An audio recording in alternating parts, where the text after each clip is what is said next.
Hi, we're Option Conservation, and this is the Shoot Room Sessions.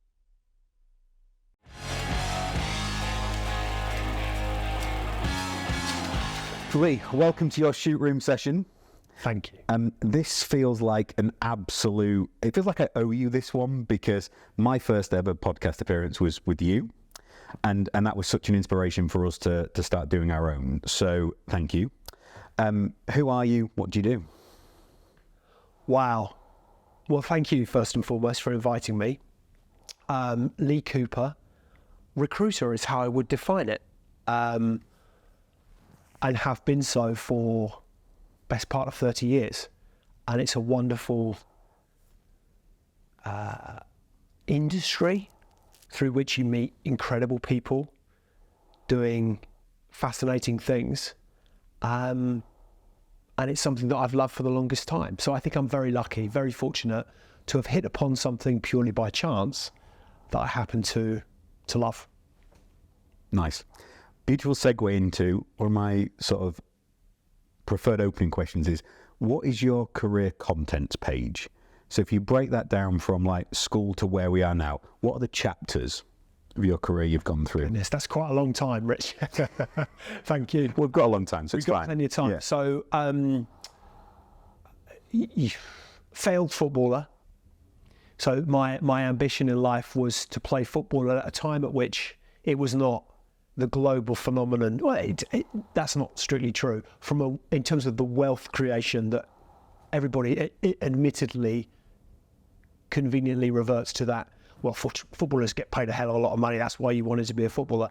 It was definitely a glamorous thing to want to be in the 1980s. Anyone does it. Even the people that do it now aren't doing it because they're chasing the money. They just love playing football. And I, on reflection, I think probably, and what I now know, which is fascinating for me personally in my own journey, is that I was, in my opinion, and those of others that at the time made similar comments, I was physically able enough, technically able enough, talented enough perhaps, not to have played maybe at the very highest level, but certainly to have earned a living from it, but nowhere near mentally capable, because I was a goalkeeper, and it's a position that is played in the mind. And an ability to acknowledge or to let go of a mistake when it occurs, park it, forget about it, move on, was not something that I had the ability to do. So I was incredibly analytical as to my game, and I would make a mistake, would manifest in the form of letting a goal in, would spend the next 10, 15 minutes of the match thinking about all the things that I'd done wrong, and as a consequence would do the same thing again. So I was a confidence player. So if I was on my game, it's great, but that curiosity and a naturally inquisitive and very analytical mindset led to an anxiety that manifested in the form of poor performance. So I never would have made it. At the time, I didn't know that. And I don't think sports psychology was top of the list of priorities for many a coach in the 1980s. It was just very much a kind of man up. Steve Collins and Eubank was when that first presented itself in sport, right? And do you remember they presented it, oh, he's been hypnotised so he can't feel pain, as opposed to, do you remember this when it was happening? Yeah. So Steve Collins is speaking to, what was the guy's name? Do you remember I can't remember the psychologist he was speaking to. I actually listened to this at a time at which, when we had breakfast in Worcester. On my way up the night before, wherever I was travelling to and from, I can't quite remember. I listened to him being interviewed on Talk Sport, talking about that very subject, and I wish now, for the life of me, I can see the guy's face. Specific content. So it was him, and then the next one was Steve Peters and Chimp Paradox, yes. And that was when. And now, we've got a performance psychologist as our head of people, who who's amazing. Anyway, I'm digressing, and in fact, let's check this one. So you've done far more podcasts than I have, sitting on the other side of the chair. When you're going through the questions you want to take people through, and they hit something, you're like, oh, that's really interesting. Do you hold it, or do you dive into the interesting bit and then come back to your sort of structured questions? I park the structured questions and dive in. Perfect. Let's dive in. So I think failure was a massive part of how I've managed to get to a point of being relatively successful in terms of what we're doing, because I failed a lot of stuff. And your level of introspection and self-awareness is just amazing. You're one of the people I think who's most open to learning and growing stuff that I've seen. Do you pinpoint that back to the footballing failure, that sort of, as you articulate, fail football? I think failure, growing up, interestingly, failure was not an option, was not a thing that was discussed. It wasn't something you contemplated. It wasn't something that was ever picked apart to understand why. So I would now be at a point in life where I would absolutely advocate failure. Arguably even I would suggest the connotations, and I don't know if this is uniquely British, but we love a tall poppy in this country, don't we? So we take our sports stars, we build them up and we build them up and we build them up and we think, just getting a little bit too big for their boots, let's knock them down a peg or two. We love that. Yeah. We do it all the time. Certainly our media does it. We all love to do it. But I think we've come a long way to understand that failure is a good thing, right? It's how you learn, it's how you grow, it's how you develop. But I think if I reflect back on my childhood, it just wasn't a thing. It was just like, don't screw up. Yeah. And so I think, and I was literally thought, don't try because you might fail, rather than absolutely try and fail. Absolutely try and fail. It was always better to be safe. And I think in many ways it's reflective of, if we look at careers, I was coming out of, I remember telling my headmaster at school, saying to me, what are you going to be when you leave school, Cooper? And I was like, a footballer, sir. And he laughed. He absolutely laughed. And in my face laughed. Like, not just it's like the most ridiculous notion. So I think we were, dreams and ambitions and some of they were sort of frowned upon in many ways. And I think some of that was reflective of the generations prior, that from a career choice, it was kind of like the message was one of get a trade or a good job with a good employer. And what good employer meant was one with a good pension scheme. Yeah, wait to retire. So you could go and do that at 18 or 21 or 16 or whatever age it might have been, and then you retire at 65 and that's life. And I can't think of anything more horrific. No, it's so true. Like you look at the difference culturally between, so you kind of have the UK, and if we go across the ocean to the East Coast in the US, and then to the West. So in the East Coast, if you failed in a business or you're not absolutely bulletproof track record, you struggle to raise funding. On the West Coast, unless you've failed, you struggle to raise funding because they want to see that you've tried and learned and improved. And it's the whole birthplace of venture capital. Fail fast, learn things, be creative with it. And it's so funny how I think that's starting to seep into the UK now, that people want to have seen people try and do things and fail and learn from it. Because I think every time I've had a failing, and most of those being in sport or jobs that haven't worked out as much as I'd like, I genuinely have learned 10 times more from those things, cause you to self-reflect. Okay, was I a bit of a dick in that situation? I probably was. I need to adjust those things and learn from it. The ones that don't have those failures just continue with that pattern of behaviour, I think. I absolutely agree. So I think that some of the best, on reflection, some of the best learning and development I've ever had have been through, and I've made some monumental... Can I swear on this? Yeah. Fucking yeah. Sorry. I was going to say on some monumental fuck-ups, right? And I think... and what I've since subsequently discovered is so have most people. Yeah. They're, in fact, arguably so has everyone. They're just relative to them at that point in their to their lives. So how we define that fuck up, monumental fuck up means different things to different people. It's uniquely personal to your world, but we all have to fail. And I think the wonderful thing at forums such as this, a platform such as this, is we now openly talk about it and we share about it, and I certainly don't try and shy away from, and I own it. Yeah. But I think it's, so I think failing, so sport was the thing, it was never going to happen. And it was interesting, I remember a conversation with my dad, who is a wonderful, absolute hero. I'm lucky that he's still around, he's an incredible man. But I remember him saying to me, you're a bright boy, you've had a go, you've had your chance. So I think there's another interesting lesson there, is that I know people that having been told they weren't going to make it, wouldn't have taken that first knock. They'd have thought, well, no, I am, just not maybe with you, but I'll find someone. Whereas I kind of went, oh, okay, you're the expert, you're telling me I'm not good enough, right? And my dad saying to me, you're a bright boy, back to school, son, get your A-levels. No one in my family had ever been to university. I was never under any pressure to do so. That ended up being the path. And I then kind of came out and thought, so what I do now then? What now? So I'm at this point where I'm 21, and then it's what I do till I'm 65. Okay, job.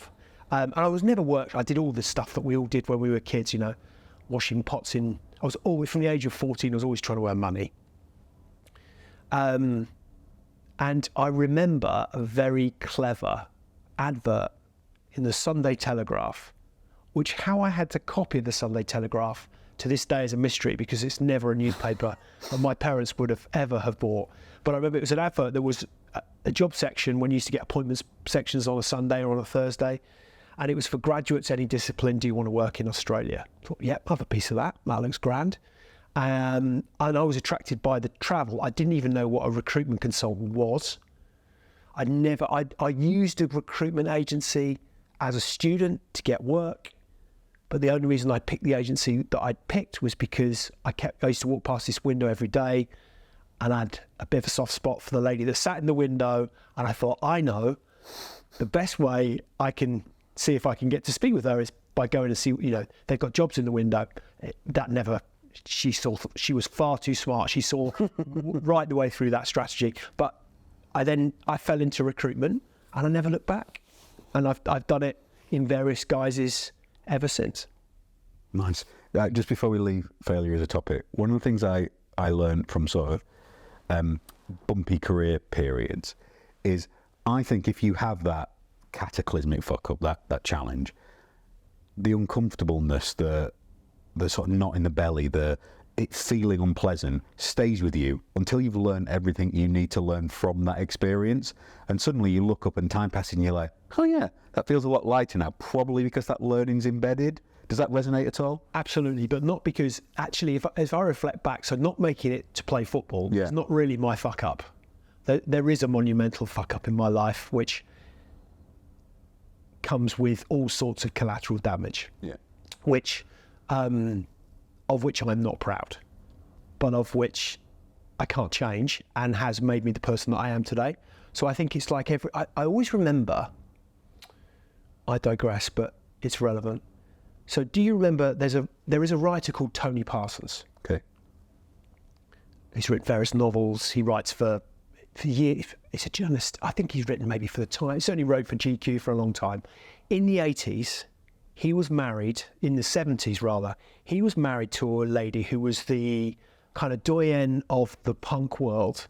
She was, I think probably, if I remember rightly, she might have written for NME or something like that. She broke all the big bands. She was tight with the Sex Pistols, all those kind of iconic punk era bands. And she was a little bit older than him. And they married very young and had a very acrimonious divorce very young, which was played out in the public domain because they were cool. They were the cool couple, and they were the cool journalists that knew all the cool bands. And it was just, publicly, it was horrendous. I've read him write about it, and it was years later, and it's horrific for him. But the bit that struck me is that as a consequence of that relationship, they had a child who at the point of the article I was reading was then 18, and he described him as my best friend. And he said, how bad could it really have been? It was horrific to live through at the time, but what I got out of it was, something that has, I wouldn't, there's not even one iota would ever consider, I wouldn't change anything for what I got out of it. And I think that's true of life, is that life is a series of ups and downs. I'm going off on another time. No, well, the only time it's not, you flatline, and that's not good either. Not going anywhere. No, exactly. And actually, I have a theory about frequencies. This isn't based on any factual evidence at all, Rich, but I think that we all live in these kind of frequencies, right? So you've got your frequency, I've got mine. There's not a right or a wrong frequency. There's just a frequency, and that frequency means we bounce up and down like this. Yeah. And for different people, we've got different bandwidths of that frequency. Yeah, some it's a long sweeping curve, others it's a... Absolutely. Yeah. And so I think, I have to acknowledge that my bandwidth is this, right? So the way I have chosen to lead my life, that's my bandwidth. So that means the highs arguably can be really high. Lows can be pretty tough too. Yeah. But that's the choice I've made, and I'm comfortable with it. And there are others that perhaps are more risk averse, would be more inclined to have again, this is not right or wrong, it's just different. It's right for them, arguably. They'll have a lower frequency range so that the highs, in the relevance of their world, the highs are high, the lows are low. They're difficult to... My wife's exactly like that. Helen lives in a really... Fact within that. So above the bar, mostly happy, content, lovely. I'm very fortunate. She's amazing. I have much wider sweeps, higher highs and lower lows. Yeah, I think there's a lot of similarity there. Yeah. So I think that's an interesting. So come back to sort of highs and lows and learnings, and I've been very fortunate. It's been a hell of a ride. Nice. So I want to take us on to how we first met. You kindly invited me onto your podcast. How did you hear or find or even see about us? I was thinking about this as I was driving. I was thinking. I remember. So I'm fascinated by people who are intuitively. I read a press release. Can't quite remember. It would have been online. Can't remember what or where. But I'm fascinated by people who are kind of ripping things up and doing things differently, or taking a new angle on something, or I guess disruptor is the word. Disruptive is the word that springs to mind. And I guess I work with from a day job perspective. I work with scaling businesses. Inevitably, therefore, you get those kind of early adopters, first to market, and you get that wow factor of like, well, this is new, never seen it done this way before. And then you get and then when it works, you get a whole flood of people who kind of me too, and they're in, and it then starts to calm down, and I've not seen that once with OC, and I'm not trying to score points because I'm sat in your forum. I'd not seen. I remember reading the article. I thought, well, okay, so arguably, what is more critical than the future of this planet? And everybody's talking about it. And I work with, I these days I specialise in. So I work boardroom search. Yeah. So I spend a lot of my time in boardrooms, listening to people talk about the issues that are important to them and their businesses and their stakeholders. And invariably for years, CSR has been a feature. So I hear a lot of people talking about the environment, but rarely do I see, in reality, respectfully to those that, and there are, I'm doing down those that are making huge strides and making real efforts, but rarely do I see actually anybody doing something meaningful, with passion, with conviction, with courage, with purpose. And I just remember reading this piece and was like, this is really interesting. This is a standout. I need to find out. So then I go down, the way my mind works is kind of what, and then becomes why, because I think that's a really important thing. Yeah, and then you want to kind of get into the how. And so I remember reading that article and thinking, okay, so for me, that's really caught my attention. I will find a way, because I'm a persistent little thing. I will find a way. I think, how do I get in touch with that person? And that's how it came about. And I was just really intrigued by what you guys were doing, and equally as importantly, why and what had inspired you to do it. And that's why I wanted to have that conversation.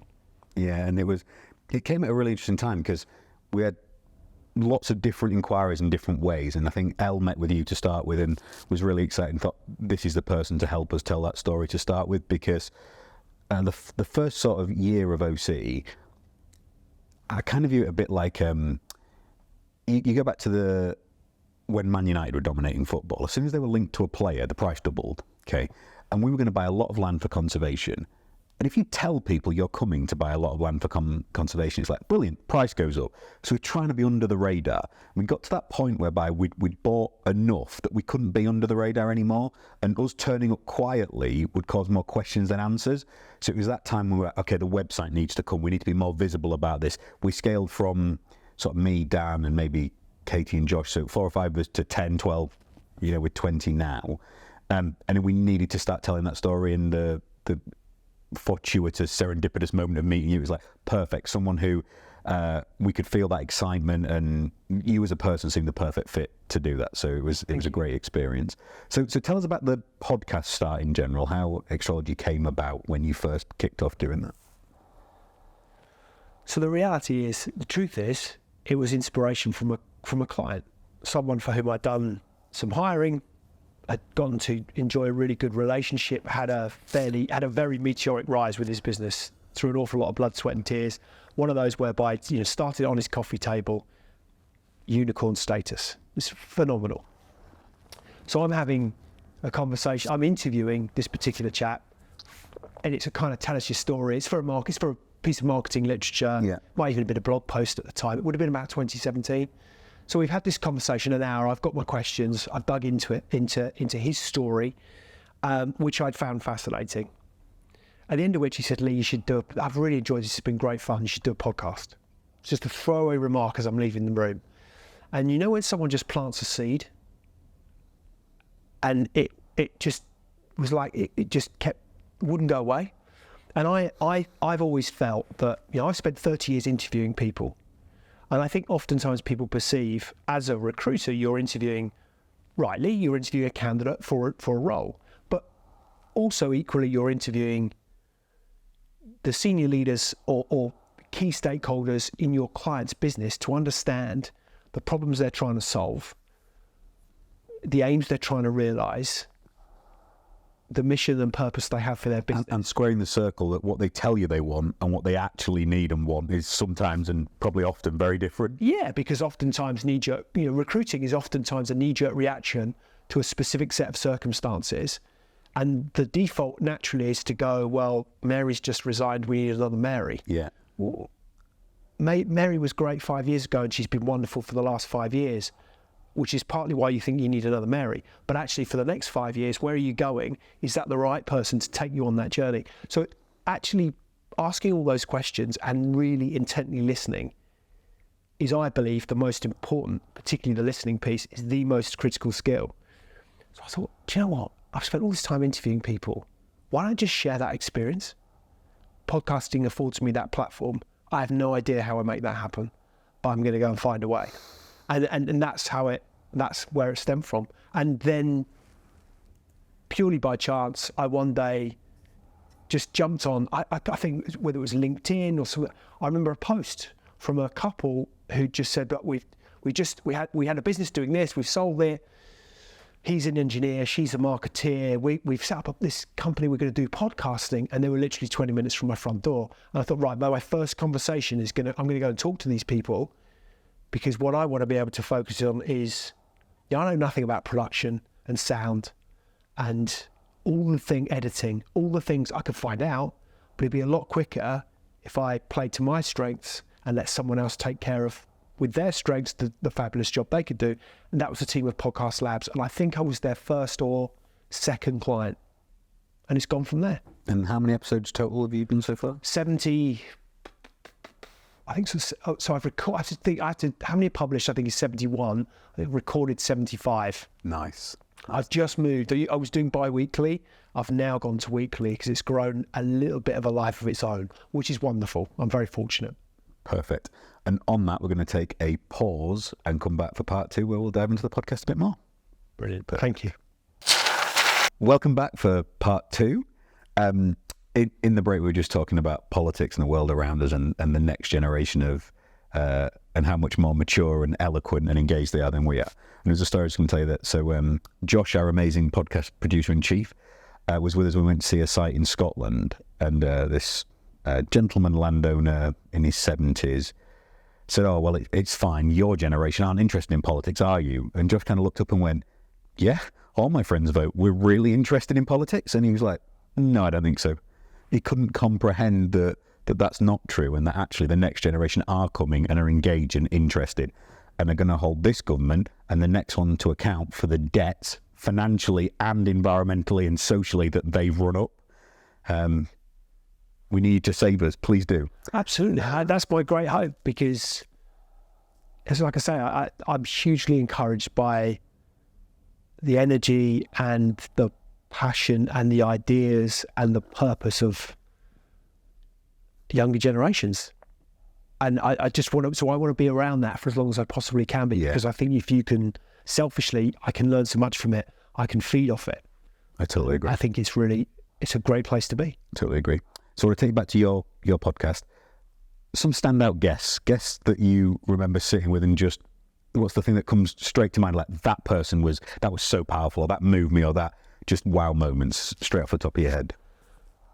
Well, I can tell you instantly one. So I had a guest, always springs to mind, because I've known him since I was 10 years old.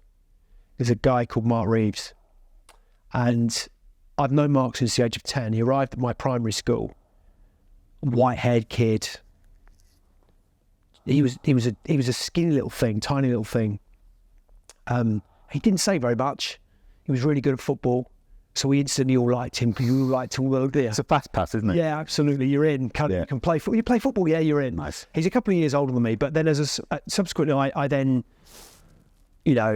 from the age of probably 20s through to late mid-30s, played football with Mark every week. Saturday afternoon, Sunday morning, five-a-side on a Thursday night. I've known him for years. I never knew why he came to my school. I just knew he moved from London. Nobody knew his story, and it subsequently transpired that he'd relocated. I grew up in the New Forest. He'd relocated with his family because his family were part of a witness protection program, because his father and mother had tried to stop an armed robbery they lived in South London, tried to stop an armed robbery. His dad had ended up with a knife plunged into his neck by one of the robbers. And Mark's and he's finally got 53, 54. Might have done him. If he sees this, I might have just done him a massive disservice. He'll forgive me. But he had just gotten to a point in his life where he'd gotten comfortable with starting to share the trauma, because he also witnessed this. So he ran in behind. He saw 4 guys clamber out of an old transit van with stockings over their heads, carrying all sorts of weaponry. Never saw any guns, but there was a gun involved. Ran in, grabbed his dad. Dad ran across the street, followed by his mum. Mark ran in, saw all that happened to his mum and dad, and then the subsequent fallout from that, all the threats. His father was in hospital for 3 months. Whilst his father was in hospital, he was in a room sleeping in a room with his sister and his mum. His mum used to cry herself to sleep. She was terrified. Mum got threatened at the bus stop. All these sorts of things happened. I had no idea. And nobody that knew him for as long as we all had, one person knew. So and I just approached him and said, do you want to come on the podcast and talk about it? And he actually said to me, why would you want to have me on the podcast? I haven't got anything interesting to tell. So this is fascinating. And if you're comfortable to share that story, if all you do, you're able, as a consequence of sharing that story, able to help yourself, or you're able to give someone else the courage to go and talk to someone about something maybe they're having difficulty processing, then why don't we do it? And he did it, and he was incredible. I remember listening to that episode and found myself, I held my breath for like 30 seconds, because it's so, as you listen to him, it's like unbelievable. It's so emotive. And what you see, and he is the loveliest lad you would ever wish to meet. He hasn't got a bad bone in his body. And it was quite moving beforehand, because I didn't want to put him in a place where I don't want to break him down. I'm not a psychologist. I don't want to break. Big responsibility, right? Isn't it? You want responsibility. Yeah. I have to manage that, and I was very respectful that I didn't want to take him to a place he didn't want to go, but he did. He was just really happy to open up. So I think it was so powerful, such an emotive episode, that it instantly springs to mind. But there are so many. And I think one that always fascinates me is I had a gentleman on called Les Flitcroft, and Les is the world's #1 pranic healer. I had no idea what pranic healing was. I haven't heard. And I think if I were to try and describe it, I would do it an enormous disservice. But it is a form of healing that has been around as a practice for thousands and thousands of years. And it basically works on the premise of transfer of energy. If Les was to listen to this, he'd probably say, "Lee, you clearly weren't paying attention." But he is a wonderful man, and again a traumatic story. So he'd gotten to a point in his life whereby he lost his wife through illness, a relatively young age, if I recall correctly. It's a few years ago now. He had a horrific accident on a motorbike, which meant that temporarily lost the use of both arms, broke both legs, both arms, which meant that he couldn't work whilst he's trying. So anyway, long story short, he was really at the lowest possible ebb. And a friend of his flew him out, said, look, right, you just need a break. I'm flying you to she lived in California, flying you to California from the UK, flying you to California, come out and see me. And he's always press ganged into it. He went, she booked him into this sort of well-being retreat, which, bearing in mind, some time ago would not have been. And Les he's an aircraft engineer. Booked into this well-being retreat and was furious. So he really did feel like he was being pushed into something that he was deeply uncomfortable about, and he was upset, as he described it, that his friend had put him in that position. And his words were something along the lines of, what is all this woo-woo and nonsense that you're now going to try and make me swallow? But when he eventually got to this retreat, he thought, oh, I'm here. Like, why not have a go? And it was, pranic healing was described in this transfer of energy and using the mind to focus on specific parts of the body that are experienced trauma, and using the mind to heal through that transfer of energy was described to him using engineering principles. And he kind of thought, well, that makes sense. We're talking about moving atoms and all sorts of things. I kind of get how that moving molecules principle will work. What have I got to lose? I'll give it a go. And so he practiced it on himself and he healed. So as a consequence, he's now got literally millions of people that follow him worldwide as the world's #1 pranic healer, and he teaches pranic healing. So I remember, I used to run a lot, and I used to get this, I would call it a pain, almost akin to a cramp, but not quite cramp in my left calf every time I'd get to a certain distance, and it would kick in.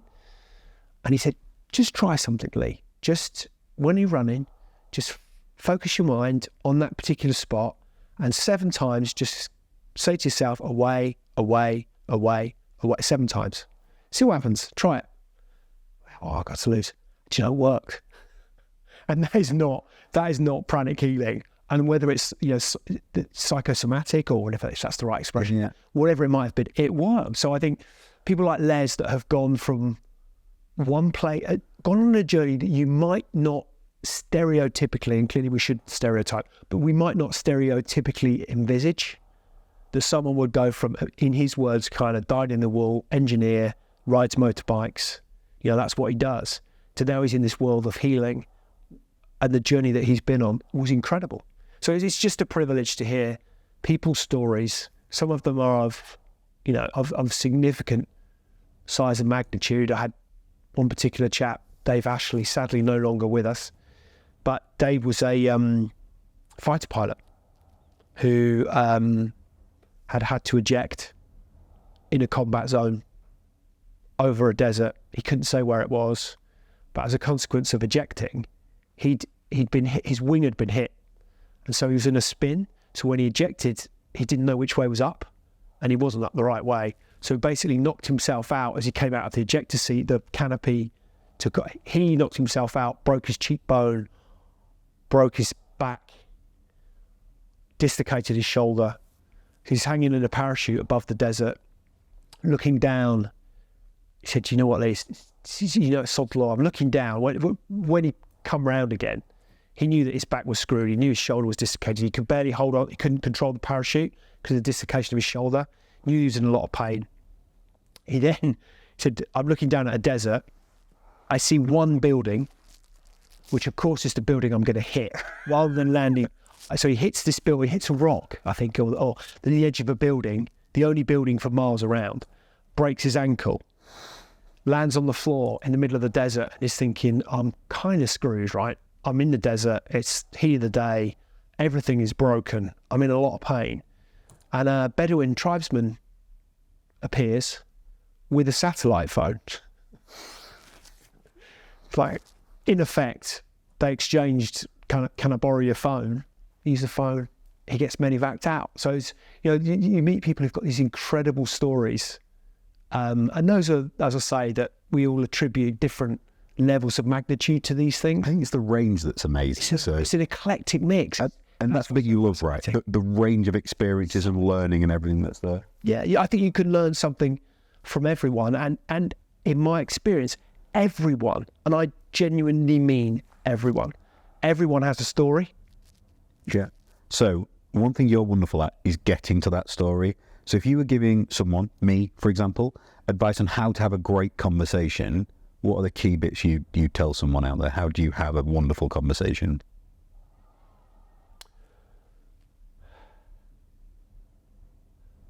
So to really intently listen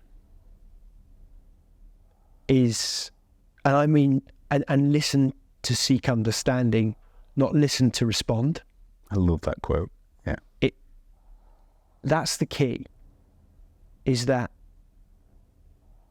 because what I've learned, and it sounds, I think if you were to level this, it sounds accusatory of people or self-centered, but in my experience, people will say, I don't like talking about myself. I really don't. I feel it makes me feel uncomfortable. They'll utter all those, oftentimes will utter those sorts of phrases. In my experience, actually, that's when they really come alive.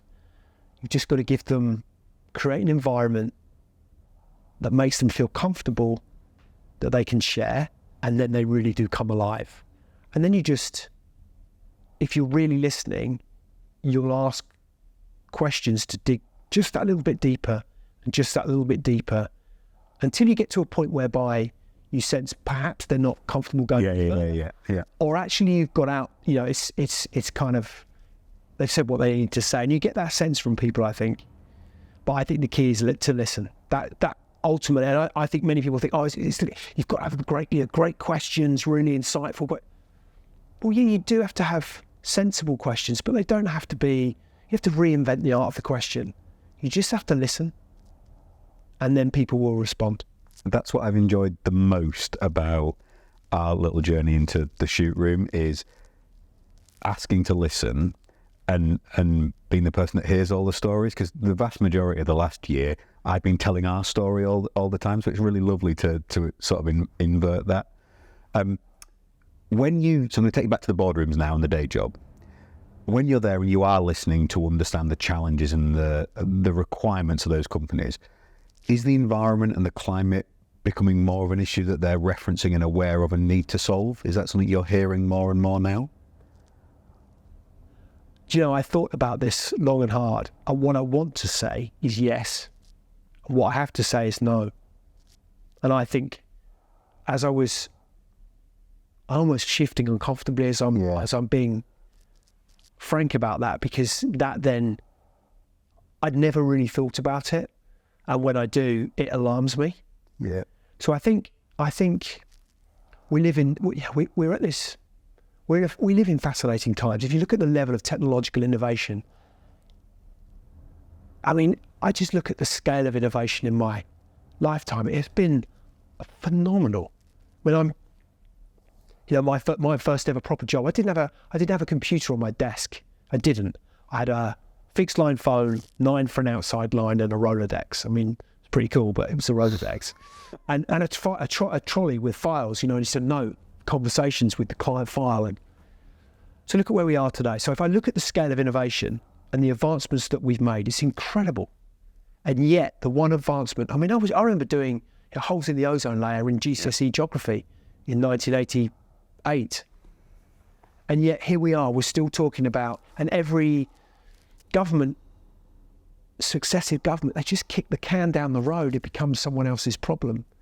And we're not at that point anymore. We can't wait. So to answer your question, Rich, CSR, corporate social responsibility, was big on the agenda pre-COVID. But it felt like it was a nice thing to have in board reports. And it felt like it was a worthy thing to be doing, to be seen to be doing. But actually actionable, I'm not so sure. No, I think post-COVID, everybody scurried back down their own particular rabbit holes and went, well, it's just survival now. We've now come out the other side and everyone's kind of going, yeah, but, like if we look at we've already touched on it, but if we look at Rishi's kicking the can down the road of transferring to electric vehicles by a further 5 years. Now, I know there arguably are challenges with, for example, as I understand it, how we dispose of electric batteries.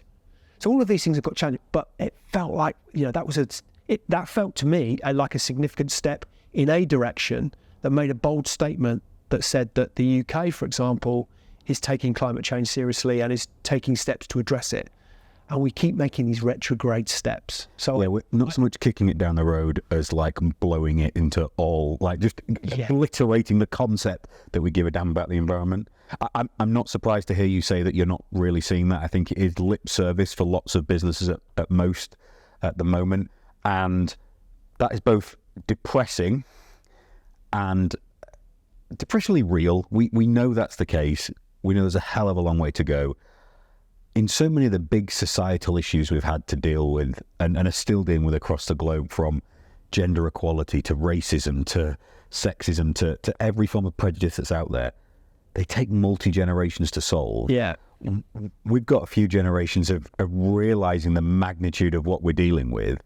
You know, Rishi's policies and changes will be really popular with my parents. They'll be really popular where I'm from in the sort of northeast, because people are thinking about tomorrow, not 5 years or 10 years, and they're viewing their world of what they can see and touch and feel. And I think it is coming. I think change will happen slowly, but we're not where we need to be in terms of awareness or understanding, and certainly back to where we started with your experience of OC. Are people actually doing something about the environment yet? I used to have this theory around when need becomes must. So fundamentally, Andrew would absolutely have he pulled me to pieces at this summary of basic human psychology. Andrew's our head of people, performance psychologist. But I was going to say, I had this sort of basic theory that it's when need becomes must. So we all know there are things we need to do. Yeah. But until we get to a point where we must do them, or there's going to be significant consequences for us personally, we can put them off.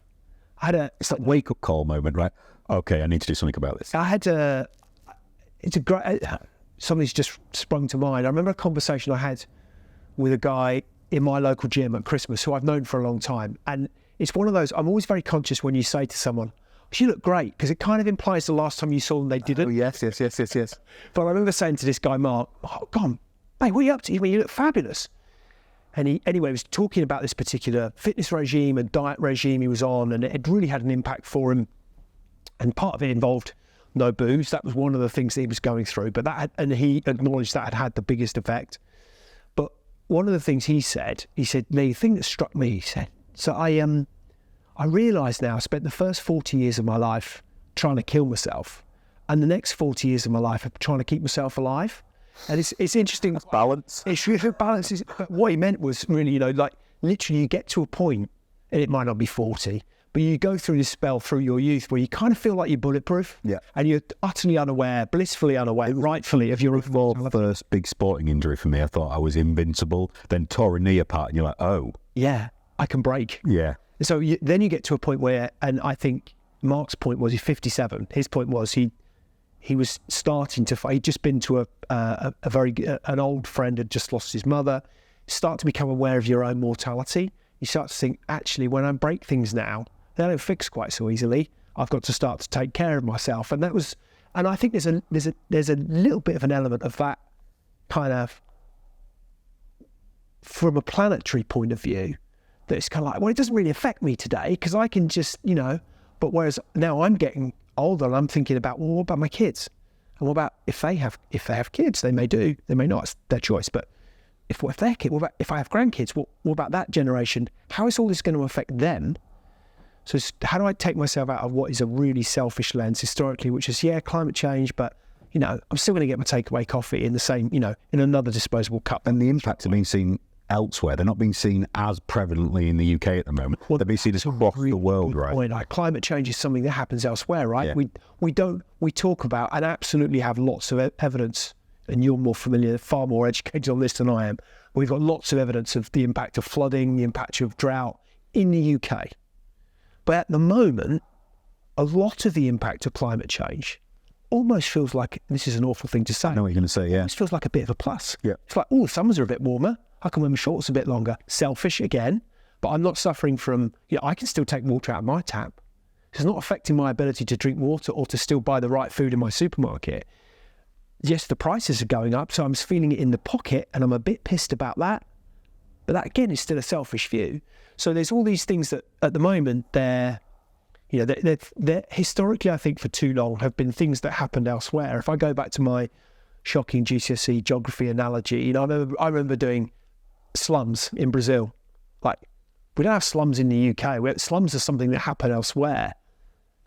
I grew up, vividly recalling in the 1980s famine in Ethiopia and the impact of Band-Aid and all of the subsequent Live Aid, all those subsequent efforts to try and raise awareness and money to feed people. That was something that happened elsewhere in other parts of the world. So, but actually, I think increasingly we are seeing the impact is starting to get closer and closer and closer to home. Yeah. And that's my point around when need becomes must. Once we start going, geez, if we don't change something. And the great thing is that there are lots of advocates and smart people like you who are qualified to say, look, wake up, people. This isn't tomorrow's problem. This is now's problem. We just need to, unfortunately, find, we can get onto politics again, but those that are courageous enough to forget about politics as a desire to stay in power and actually politics to do the right thing. And until we get that kind of courage coming through from our leaders, we're still going to have this problem. I think that's the perfect note to finish on today for us, because usually I'll try and up limb positivity on the back end of a podcast. And as lovely as it is to sit and talk with you, outside of this room and at the time of recording today, Rishi Sunak has pulled away commitments for biodiversity net gain. We've announced the drilling of a new oil field. No one's pretending anymore. It is objectively an aggressive anti-environmental policy stance he's taking. And that's nothing to be optimistic about. No. That's something to be depressed and angry and furious about. However, the glimmer of hope is that you articulated there, that there are people within OC and the next generation and the next that are going to try and make things better. And hopefully if we can be that ember of things that begin and come from this point forward, hopefully we can start to be a bit of that solution. But I think we've got a long, resilient fight to go yet. And as people find their way across there and need things to guide them through it, check out the Extrology podcast and the amazing people and stories on there that will give you some hope and some inspiration for the future. And you've given me tons, mate. So thank you very much for coming in for your shoot room session. And that's us done for today. Thank you very much. Thanks, guys. Bye-bye. Thank you.